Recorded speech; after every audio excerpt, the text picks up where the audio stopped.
नमस्कार साथियों, स्वागत है आपका ऑनलाइन एग्जाम अकेडमी के यूट्यूब प्लेटफॉर्म पर। जैसा कि आप सभी को पता है कि हम ये स्टडी से रिलेटेड जो वीडियोस है वो डालते रहते हैं। तो फ्रेंड्स, आज हम +2 की इकोनॉमिक्स शुरू कर रहे हैं और हमने पहले भी जो वीडियोस है वो डाल रखी है। लॉ ऑफ डिमांड डाल दिया है, हमने पूरा चैप्टर कर दिया है कंप्लीट। और इलास्टिसिटी ऑफ डिमांड को भी हमने पार्ट 1 उसका डाल दिया। पार्ट 1 जल्दी हम लेकर आएंगे, पार्ट 2 जो है उसको वो जल्दी डाल देंगे। और सो फ्रेंड्स, आज हम शुरू कर रहे हैं क्या, अर्थव्यवस्था की केंद्रीय समस्याएं। ये चैप्टर लेसन नंबर 2 है और हम इनको आपको उस हिसाब से करवाएंगे कि जिस हिसाब से वो आपको बहुत ही आसान लगे। अगर हम पहले कोई और चैप्टर करा लें, आपने बहुत से टीचरों को देखा होगा कि वो सबसे पहले पहला ही चैप्टर उठा लेते हैं। हालांकि बच्चों को पहला चैप्टर सबसे लास्ट में करवाया जाना चाहिए, क्योंकि उस चैप्टर में डेफिनेशन है। जब तक बच्चे पूरी माइक्रो इकोनॉमिक्स नहीं पढ़ लेते तब तक वो बच्चे उस चैप्टर को अटेम्प्ट नहीं कर सकते। सो फ्रेंड्स, आज हम शुरू करते हैं अर्थव्यवस्था की केंद्रीय समस्याएं। तो चलो फ्रेंड्स शुरू करते हैं, टाइम नहीं गवाएंगे। और हाँ फ्रेंड्स, जिन्होंने हमारी वीडियो लॉ ऑफ डिमांड की नहीं देखी है उसका लिंक मैं इसके डिस्क्रिप्शन के अंदर दे दूंगा और इलास्टिसिटी ऑफ डिमांड का लिंक भी मैं इसके अंदर डाल दूंगा। सो फ्रेंड्स, शुरू करते हैं अर्थव्यवस्था की केंद्रीय समस्या। अर्थव्यवस्था की केंद्रीय समस्याओं से हमारा अभिप्राय क्या है, सबसे पहले तो ये जान लीजिए कि हमारे अर्थव्यवस्था के अंदर हमें क्या क्या ऐसी समस्याएं आती है जिस वजह से हमारी इकोनॉमिक इतनी पिछड़ी हुई है। समझ में आ गई। सबसे पहले देखते हैं कि आर्थिक समस्या क्या होती है। सबसे पहले हम क्या देखेंगे, आर्थिक समस्या। आर्थिक समस्या क्या है, समझ में आ गई। आर्थिक समस्या क्या है कि मनुष्य की आवश्यकताएं, मनुष्य की आवश्यकताएं असीमित होती है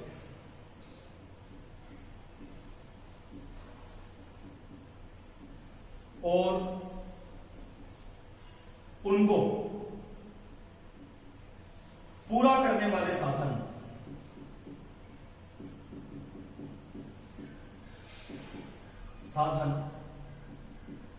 सीमित होते। समझ में आ गया,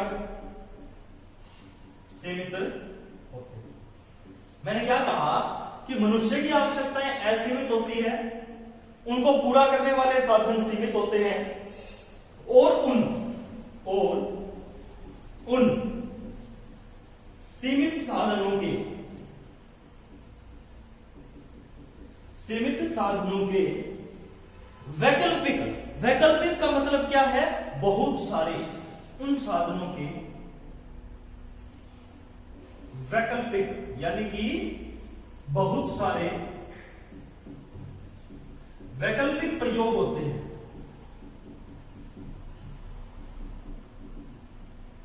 वैकल्पिक प्रयोग होते हैं, इसीलिए मनुष्य को क्या करना पड़ता है, चुनाव करना पड़ता है। इसीलिए मनुष्य को क्या करना पड़ता है, चुनाव करना पड़ता है। इसीलिए हमें चुनाव करना पड़ता है।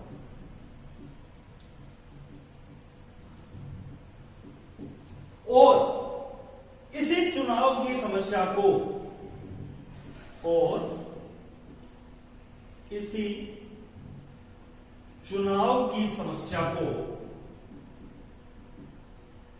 क्या कहते हैं फ्रेंड्स, आर्थिक समस्या कहते हैं। समझ में आ गई। मैंने क्या कहा कि मनुष्य की आवश्यकताएं असीमित होती है, उनको पूरा करने वाले साधन सीमित होते हैं। क्या कहा, आवश्यकताएं असीमित होती है, पूरा करने वाले साधन सीमित है। सीमित साधनों के वैकल्पिक प्रयोग होते हैं, इसीलिए हमें क्या करना पड़ता है, चुनाव करना पड़ता है। और इसी चुनाव की समस्या को क्या कहते हैं, आर्थिक समस्या कहते हैं। समझ में आ गई। आगे देखो, अब आर्थिक समस्या के कारण क्या क्या है। अगला पॉइंट है आर्थिक समस्या के कारण ढूंढने के लिए क्या विदेश में जाना, इसी डेफिनेशन के अंदर कारण है। सबसे पहला कारण क्या है, असीमित आवश्यकताएं। क्या है, असीमित आवश्यकताएं।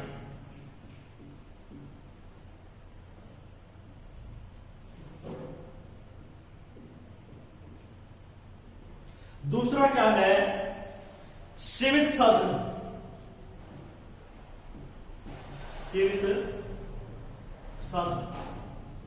और तीसरा क्या है, वैकल्पिक प्रयोग। तीसरा क्या है,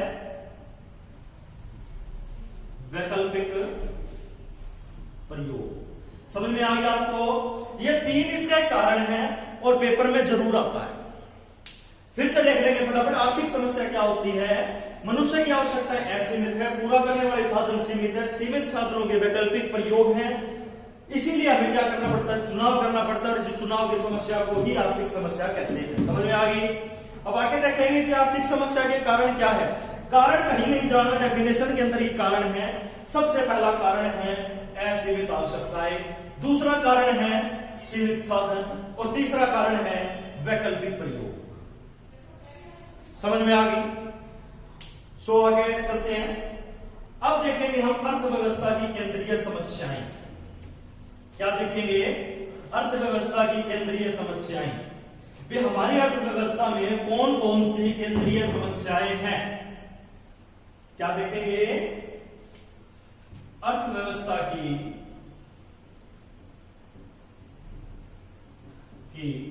केंद्रीय समस्याएं। समझ में आ गई? पहली केंद्रीय समस्या क्या है कि किन वस्तुओं का उत्पादन किया जाए और कितनी कितनी मात्रा में। किन वस्तुओं का उत्पादन किया जाए और कितनी कितनी मात्रा, कितनी कितनी मात्रा। समझ में आ गया आपको? दूसरा क्या है कि उत्पादन किन वस्तुओं का किया जाए, या आप ऐसा कह सकते हो उत्पादन, चलो आपने जो मैंने आपको बताया कि उत्पादन किसके लिए किया जाए। समझ में आ गया क्या है?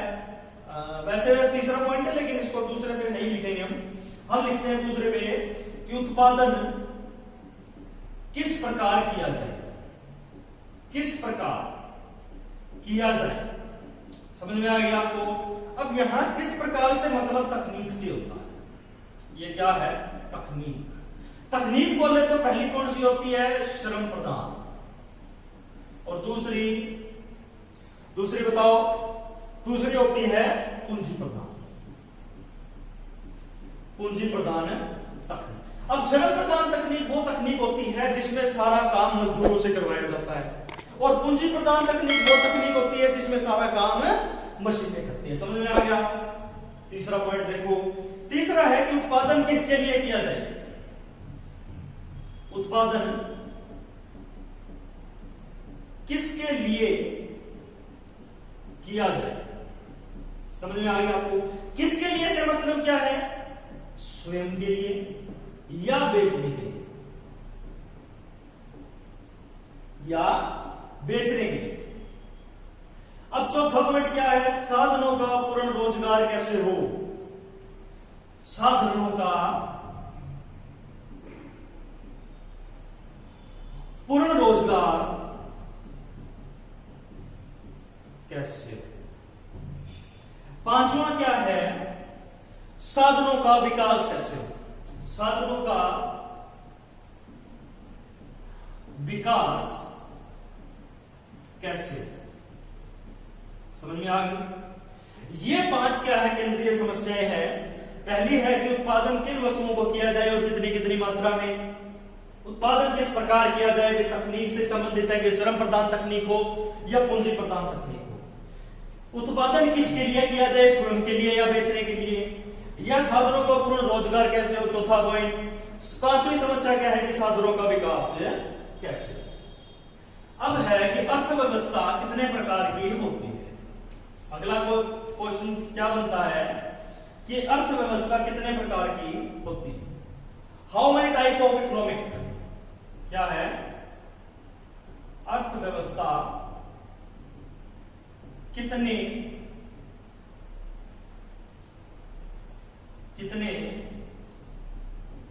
प्रकार की होती है। 3 प्रकार की होती है। पहली है पूंजीवादी अर्थव्यवस्था, पूंजीवादी अर्थव्यवस्था। समझ में आ गई? दूसरी होती है समाजवादी अर्थव्यवस्था, समाजवादी अर्थव्यवस्था। तीसरी होती है मिश्रित अर्थव्यवस्था। कौन सी होती है? मिश्रित अर्थव्यवस्था। अब इनके अन्य नाम क्या है? इसको और क्या कह सकते हैं? बाजार अर्थव्यवस्था।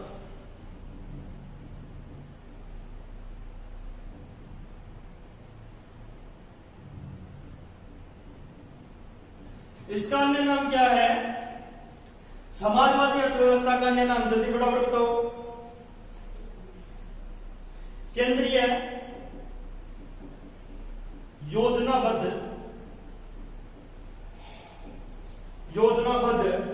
अर्थव्यवस्था। समझ में आ? इसका भी एक बच्चे ने कमेंट सेक्शन के अंदर पूछा था कि सर आप अर्थव्यवस्था यानी कि इकोनॉमिक पढ़ा रहे हो तो इकोनॉमिक का अर्थ बताओ। तो चलो आपको पहले अर्थ बताते हैं कि अर्थव्यवस्था का अर्थ क्या होता है। अर्थव्यवस्था का अर्थ देखो बच्चों, अर्थ का मतलब होता है धन और व्यवस्था का मतलब होता है प्रबंध। तो समझ में आ गया होगा कि अर्थव्यवस्था का मीनिंग क्या हुआ?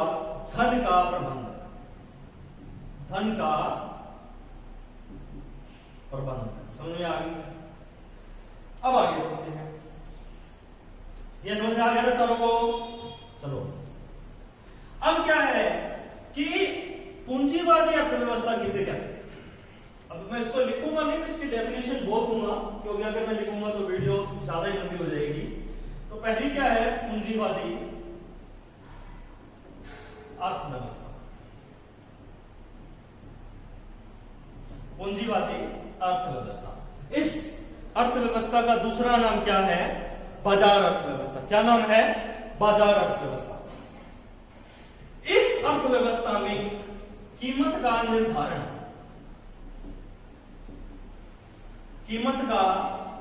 कैसे होता है? बाजार तंत्र या कीमत संयंत्र।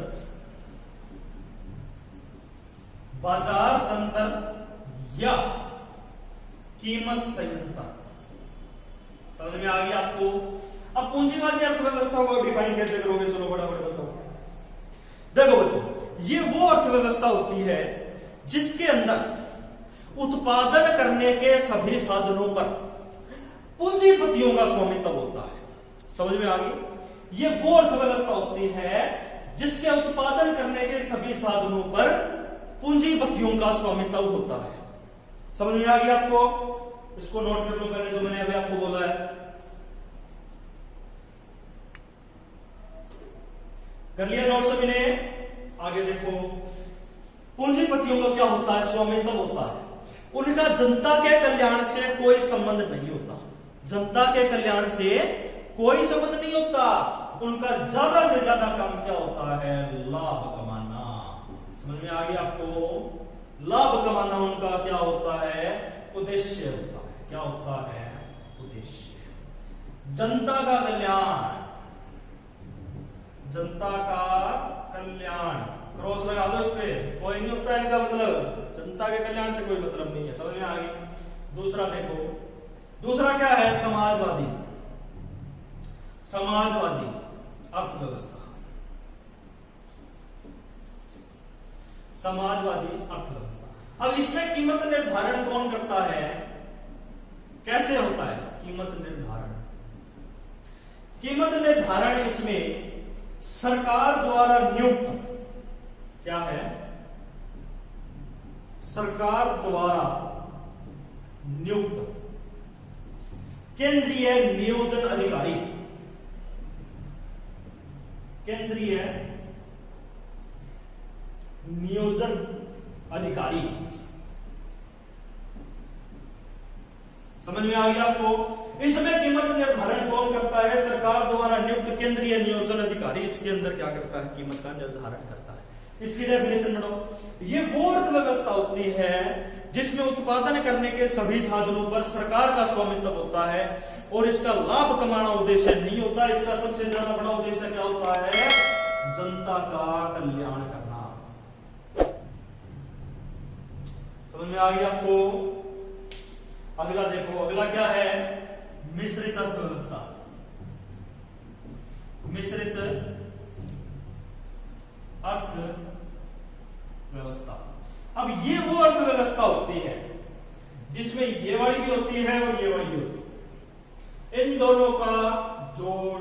किसमें? मिश्रित अर्थव्यवस्था वो अर्थव्यवस्था होती है जिसमें उत्पादन करने के कुछ साधनों के ऊपर तो पूंजीपतियों का स्वामित्व होता है और कुछ साधनों के ऊपर सरकार का स्वामित्व होता है। पूंजीपतियों का ज्यादा उद्देश्य लाभ कमाना होता है और सरकार का ज्यादा उद्देश्य जनता का कल्याण करना होता है। इसका एक उदाहरण याद रखना, पूंजीपति का होता है अमेरिका। अमेरिका समझ में आ गई। समाजवादी का चाइना। चाइना, चीन। मिश्रित का है इंडिया, भारत। समझ में आ गई, ये याद रखना। आगे चले। अब आता है सबसे इंपॉर्टेंट क्वेश्चन।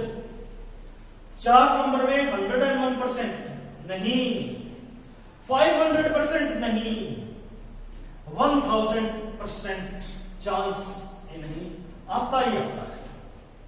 4 मार्क्स में 2 सेट, 101% से भी ज्यादा चांस। लिख देता हूं यहां 4 मार्क्स। क्या है? उत्पादन संभावना वक्र।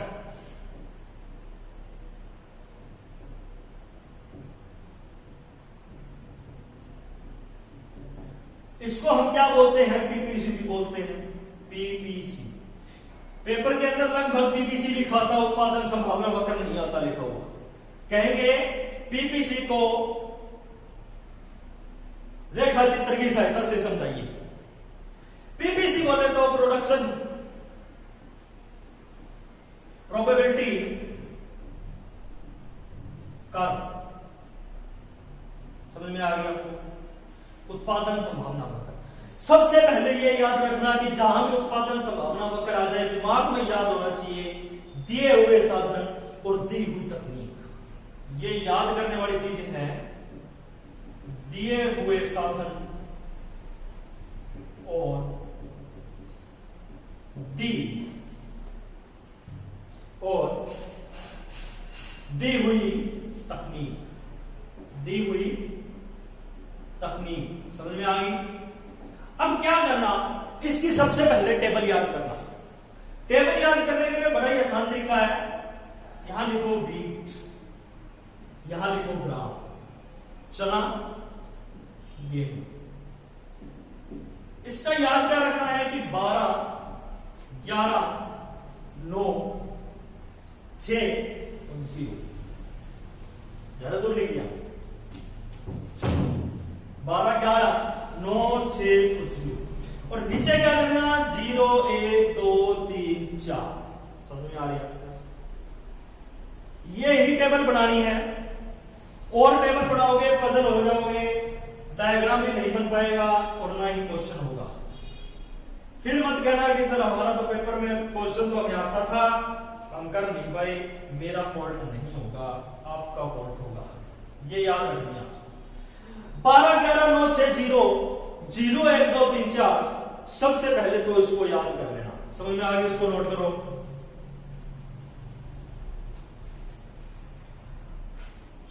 इसको नोट कर लिया सभी बच्चों ने? क्या कहा मैंने?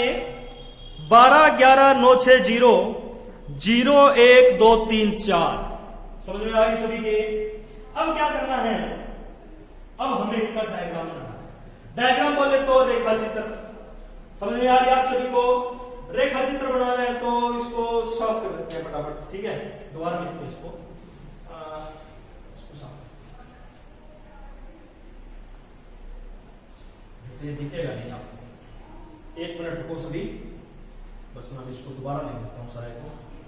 क्या कर रहे हैं हम यहाँ? पीपीसी, वीट, ग्राम, 12, 11, 9, 6, 0, 0, 1, 2, 3, 4। समझ में आ रही है सभी बच्चों को?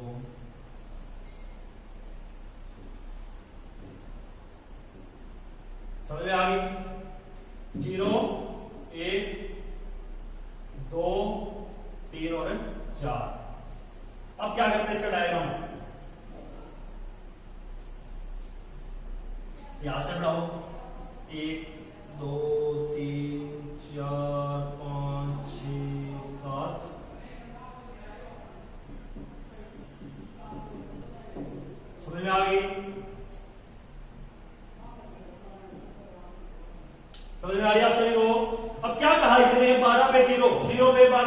ये आएगा पॉइंट, ये क्या ए, एक पर कितना है 11, एक पर कितना है 11, समझ में आ रही है आपको।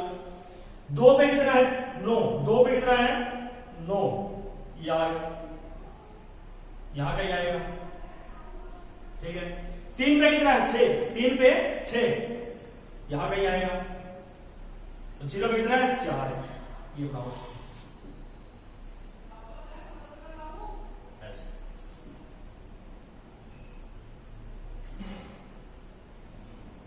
समझ में आ रही है सभी को। अब मैंने क्या बताया था, ये डेफिनेशन लिखो, दिए हुए साधन और दी हुई तकनीक के द्वारा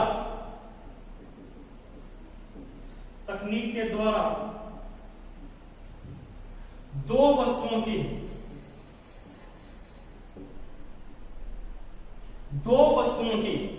वैकल्पिक संभावनाओं को प्रकट करने वाली लाइन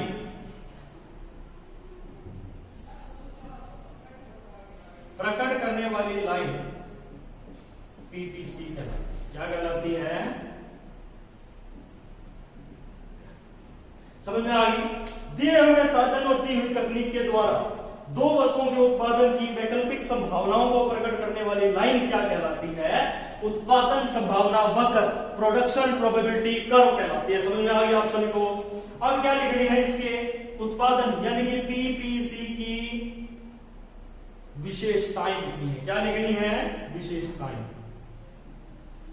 4 नंबर में क्वेश्चन आता है, आपको सिर्फ क्या करना है, डेफिनेशन लिखनी है, टेबल बनानी है, डायग्राम बनाना है, विशेषता लिख देना। 4 नंबर कोई नहीं काट सकता, मैं यही बैठा हूं। पहली विशेषता क्या है, उत्पादन संभावना वक्र का ढलान, पीपीसी का ढलान ऋणात्मक होता है। समझ में आ गया आपको,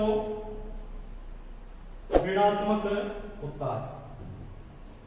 अब यह ऋणात्मक क्यों होता है, क्योंकि एक वस्तु का हम ज्यादा उत्पादन करना चाहते हैं, क्योंकि एक वस्तु का हम ज्यादा उत्पादन करना चाहते हैं, तो हमें क्या करना पड़ेगा, ऑटोमेटिक दूसरी का कम करना पड़ेगा, हमें दूसरी का कम करना। समझ में आ गई। इसीलिए क्या होता है, पीपीसी उत्पादन संभावना वक्र, प्रोडक्शन प्रोबेबिलिटी कर्व का ढलान क्या होता है, ऋणात्मक होता है। दूसरा पॉइंट देखो, दूसरा पॉइंट क्या है, पीपीसी प्रोडक्शन प्रोबेबिलिटी कर्व का ढलान मूल बिंदु समझ में आ गई, 0 मूल बिंदु की ओर नतोदर का मतलब ये होता है कि जब इसका मुंह इधर हो। समझ में आ रही है, नतोदर का मतलब क्या है, कि मुंह इसका ओरिजिन की ओर नतोदर होता है। नतोदर होता है किस लिए, किस कारण से होता है, बढ़ती अवसर लागत के कारण। किस कारण, बढ़ती अवसर लागत के कारण।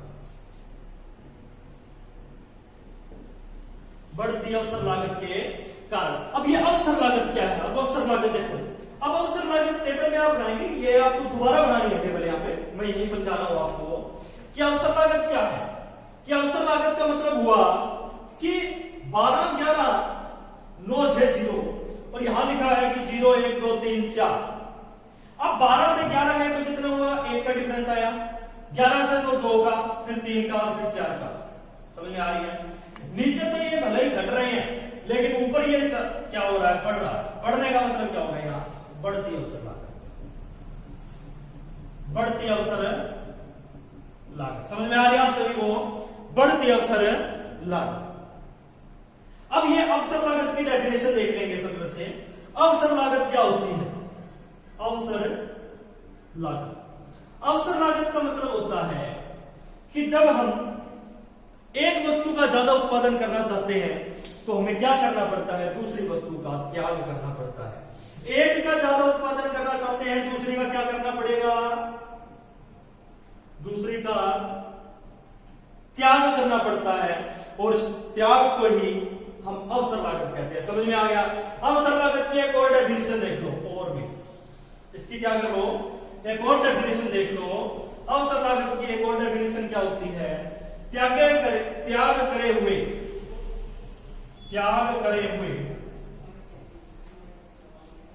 त्याग करे हुए सर्वश्रेष्ठ विकल्प का मूल्य,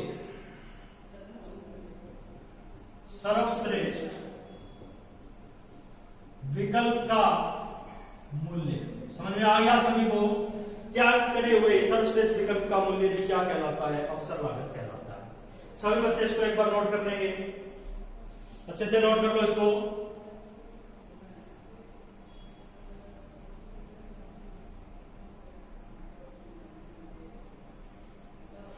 समझ में आ रही है सभी बच्चों को? ये आगे देखते हैं। अब फटाफट बस हम इस चैप्टर को खत्म करेंगे, ज्यादा बड़ा नहीं रहा ये चैप्टर। मेन यही क्वेश्चन है, उसके बाद तो बस इसकी कुछ विशेषताएं रह जाती है थोड़ी बहुत, ज्यादा से ज्यादा बस अब ये चैप्टर 5-7 मिनट का और रह गया। आज इस चैप्टर को खत्म कर देंगे। आज इस चैप्टर के पार्ट नहीं बनाएंगे। आप बहुत बच्चे कहते हैं कि इसमें पार्ट बना देते हो, पार्ट नहीं बनाएंगे इसमें। बस सभी बच्चों के लिए ध्यान रखना पड़ता है उनको, तो पार्ट नहीं बनाएंगे इसमें। अब अगला पॉइंट क्या है? अगला पॉइंट है उत्पादन संभावना वक्र का खिसकाव। क्या है? उत्पादन संभावना वक्र का खिसकाव। मैं उत्पादन संभावना वक्र मैं पूरे में नहीं लिखूंगा, मैं क्या लिखूंगा? पीपीसी। पीपीसी में खिसकाव। खिसकाव किसके कारण हो सकता है? या तो साधनों में परिवर्तन, या फिर दूसरा तकनीक में। समझ में आ गया आपको? या तो साधनों में परिवर्तन या तकनीक में। साधनों में परिवर्तन का मतलब साधनों में वृद्धि, और यहां साधनों में कमी। साधनों में वृद्धि का मतलब क्या हुआ? मान लीजिए ये पीपी है, और अगर मैंने साधन बढ़ा दिए तो ये कर्व यहां से यहां आ जाएगी P1। तो बताओ साधनों में वृद्धि हुई कि नहीं हुई? क्या है ये? साधनों में वृद्धि। समझ में आ रही है आप सभी को? और यही यहां करते हैं। अगर यहां थे साधन और साधनों में से कुछ निकल कर बाहर चले गए, ये कर्व यहां आएगी कि नहीं आएगी? ये बताओ। ये इधर हो जाएगा कि नहीं हो जाएगा? ये क्या हो गई? साधनों में कमी हो गई। समझ में आ गया आपको? साधनों में क्या हो गई? कमी हो गई। अब हम आगे करेंगे तकनीक में। तकनीक में देखो 3 बनेंगे डायग्राम। तकनीक के 3 डायग्राम हैं। जिसको जहां समझ नहीं आ रहा वो वीडियो को एक बार रिवाइंड करके दोबारा अच्छे से देख ले, क्योंकि एक बार समझने की जरूरत है, मार्च तक दोबारा बुक भी नहीं खोलनी पड़ेगी। अगला क्या है? तकनीक में परिवर्तन। तकनीक में परिवर्तन 3 प्रकार का होगा। ये देखो, मान लीजिए मैंने ऐसे बनाया, इधर वीट है, इधर ग्राम है। हर जगह यही लेंगे, इधर ग्राम वीट, इधर भी क्या लेंगे? ग्राम वीट। समझ में आ गई सभी को? अब क्या हुआ? मान लीजिए ये यहां पर ये प्रोडक्शन है, लेकिन ये पॉइंट यहां से तो चला, लेकिन ये यहां आगे आ गया, ये यहां आ गया। किसकी तकनीक में वृद्धि हुई? ग्राम की तकनीक, क्योंकि यहां से आगे बढ़ा है, वहां तो वही पॉइंट पे। क्या हुआ? चने की तकनीक अच्छी हो गई। चने की तकनीक में क्या हो गया? सुधार हो गया। इसी तरह यहां देखेंगे, ये पीपी है, और मान लो इस पॉइंट से चला और यहां आगे बढ़ गया, तो यहां क्या हुआ? वीट यानी कि गेहूं की तकनीक में सुधार हुआ। अब यहां देखेंगे तो यहां मान लो पीपी है, यहां आ जाए तो क्या हो गया? चने की भी और गेहूं की भी, दोनों की तकनीक में क्या आ गया? सुधार। समझ में आई? नोट कर लो उसको। सभी बच्चे फटाफट नोट कर लो इसको।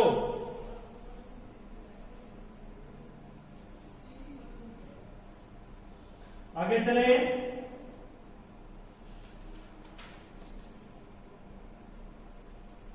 अब क्या है, जो हमने अर्थव्यवस्था की केंद्रीय समस्याएं करी थी, कौन सी करी थी, वो 5 फटाफट बताओ। किन वस्तुओं का उत्पादन किया जाए, कितनी कितनी मात्रा में, किस प्रकार किया जाए, किसके लिए किया जाए, साधनों का पूर्ण रोजगार कैसे हो, साधनों का विकास कैसे हो। ये 5 समस्याएं करी थी या नहीं करी थी अभी। अब हमने क्या कहा हमारे को, इसने कहा कि अर्थव्यवस्था की केंद्रीय समस्याओं को उपभोक्ता वक्र की सहायता से समझो। किसकी? उपभोक्ता वक्र की सहायता से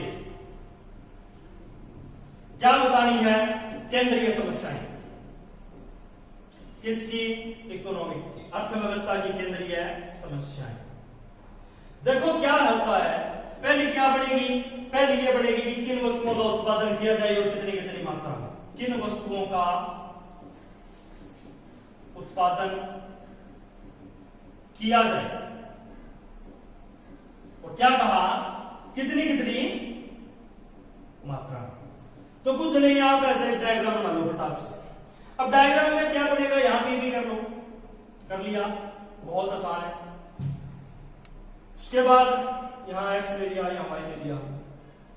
उसके बाद आप क्या करोगे कि किन वस्तुओं का उत्पादन किया जाएगी, इसका इसका या फिर ये या फिर ये बनाकर छोड़ देना। हमने उपभोक्ता वक्र की सहायता से क्या दर्शा दिया? पहली केंद्रीय समस्या दर्शा दी कि किन वस्तुओं का उत्पादन किया जाए और कितनी कितनी मात्रा में। समझ में आ गई? दूसरी देखो, दूसरी क्या है कि उत्पादन किस प्रकार किया जाए।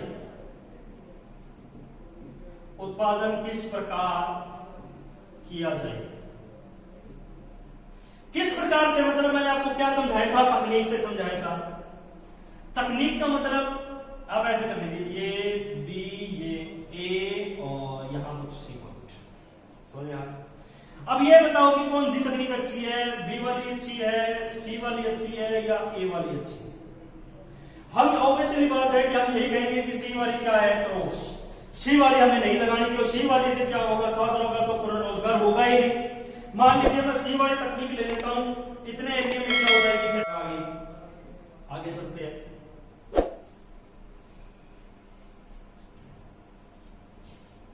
आगे देखो, अगली केंद्रीय समस्या क्या थी कि उत्पादन किसके लिए किया जाए। ये एकमात्र एक ऐसी अर्थव्यवस्था की केंद्रीय समस्या है जिसको उत्पादन संभावना वक्र यानी कि उपभोक्ता वक्र की सहायता से नहीं दर्शाया जा सकता। चौथी बताओ, वैसे तीसरी होगी ये, साधनों का पूर्ण रोजगार कैसे हो। साधनों का पूर्ण रोजगार कैसे होगा बताओ फटाफट से। अब कौन से में हो रहा है साधनों का रोजगार बताओ? इसमें, इस वाली पे, इस वाली पे या इस पे हो रहा है, इस पर बी पे हो रहा है। समझ में आ गया? तो साधनों का पूर्ण रोजगार किस पे होगा? जब हम डी वाली तकनीक, डी वाले को अपनाएंगे तो इन साधनों का पूर्ण रोजगार होगा, अदरवाइज नहीं होगा। समझ में आ गई? लास्ट पॉइंट, साधनों का विकास।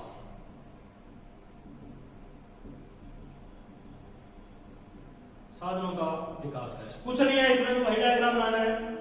आप ऐसे लिखो, ये विकास होती है, इधर होगा विकास। समझ में आ गया? क्या होगा ये? साधनों का विकास। सो फ्रेंड्स, अब हम इस चैप्टर के बिल्कुल एंड पर आ चुके हैं और लास्ट डेफिनेशन बची है, इसको भी फटाफट देख लेते हैं। ये समझ में आ गया ना? चलो,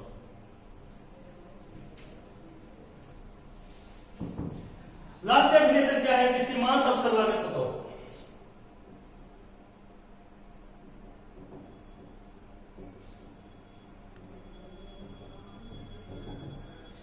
मैंने आपको अवसर लागत बताई थी, क्या बताई थी? बताओ फटाफट बताओ। हम जब एक वस्तु का क्या करते हैं, बताओ फटाफट बताओ। अवसर लागत की डेफिनेशन बोलो भाई फटाफट से बच्चे, लिखो अपनी अपनी कॉपी में लिखो।